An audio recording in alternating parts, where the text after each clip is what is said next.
From the mountain peaks and pine trees to the ripple of the Payette River, the whist of winter is woven into Garden Valley, Idaho. It's a steely day on there with Do It Again. But as you close in on Crouch, the sound of something else crescendos across the community. You're in tune with KXGVLP 98.5 FM, Garden Valley, Idaho. KXGVLP, a nonprofit, low-powered radio station, the only one in Boise County, makes sure the hills are always alive with the sound of Alan Jackson with Ain't Got Trouble Now. And All right, that's Crosby, Stills, and Nash. or even Barry White. This is always a romantic song. the romance of radio has also attracted locals looking for something like a second career.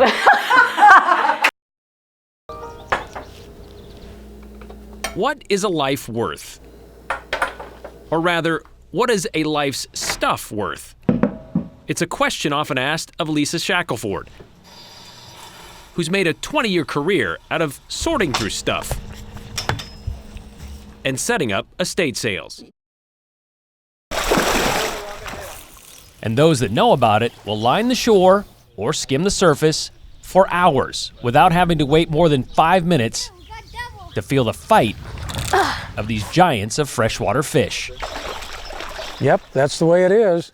I like seeing those smiles. Jim Schwartz is the proprietor of Poor Fish Ranch, a fisherman's paradise he began pursuing just after he purchased the place in 1986.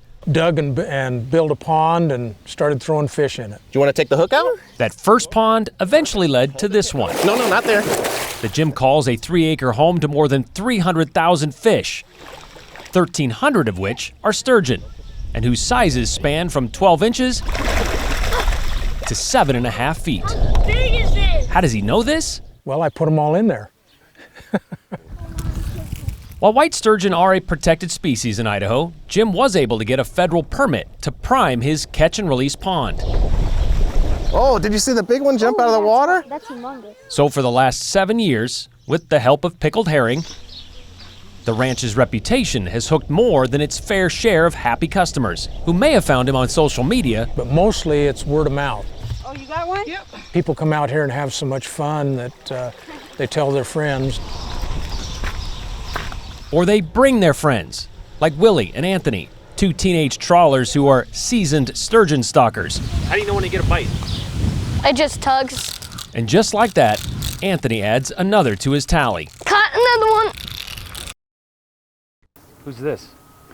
That's me. Yep, Tom has had his own headstone in place for the past 5 years. A reminder that doesn't even rattle him. Doesn't bother me at all. I see 2,700 of them every week. A unique perspective that comes from putting things in perspective. While there won't always be a need for fraternal organizations, I'm the last of the Filer Oddfellows. there will always be a need for a cemetery. Yeah. Yes, that seems to be a fact. Brian Holmes, Idaho's News Channel 7. It's called What Do You Want to Be? Labels, like those marking a strip mall coffee shop, can be misleading. $3 donation if you have it. There you go. Stamp? Stamp. And Death Proof Coffee House in Boise is hosting the first ever Treasure Valley Songwriters Showcase. Mr. Wayne Byerly. And one of those featured on this night is Wayne Byerly, a 57-year-old whose age doesn't tell the whole story of the path he's taken It's called The Longest Road Home. to take a seat on this stage.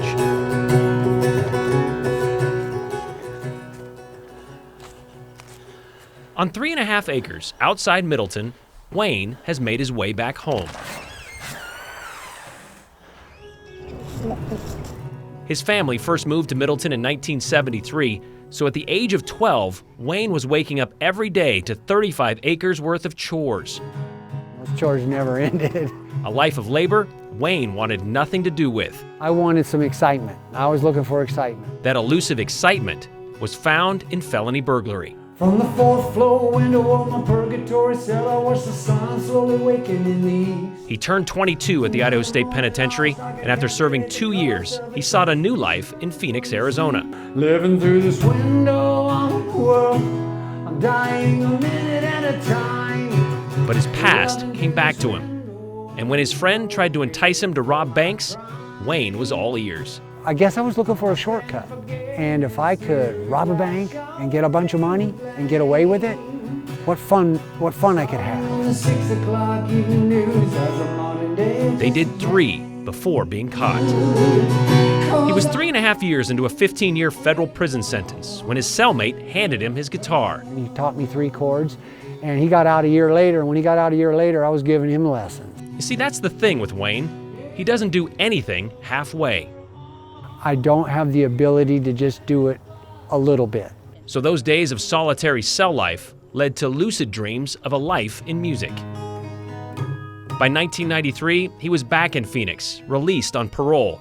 But Wayne couldn't quite let go of a life of crime. And there was a lot more money, and it worked pretty well for another 6 more banks before the Tucson debacle. In 1997, he and 3 others went into a Wells Fargo in Tucson, but came out 2 minutes too late. A chase, a shootout, another arrest. Distortions of reality. Wayne, nursing a buckshot in his back, had hit rock bottom and decided to save himself. You could call me a snitch or a rat, I didn't care. I was willing to look you in the eye and say, I'm not going to be this person anymore. Cooperating with police got him a reduced sentence, spending 4 years in a maximum security federal prison, where Wayne leaned into his guitar for guidance. I never, ever stopped thinking about it and writing lyrics and singing in my cell. Wayne says he wrote 20 songs as an inmate, and when he was released for the last time in 2004, he was ready to chase his dream. Not that spending 16 years of his life behind bars didn't take its toll. It chips away at your soul. It takes away from who you are.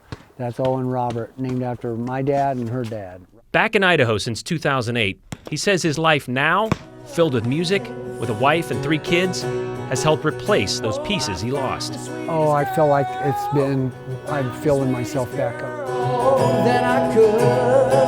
And he's filling others with feelings too. It made my heart swell. It made me so proud. His wife Betsy has heard all the stories, but she can't see Wayne in any of them.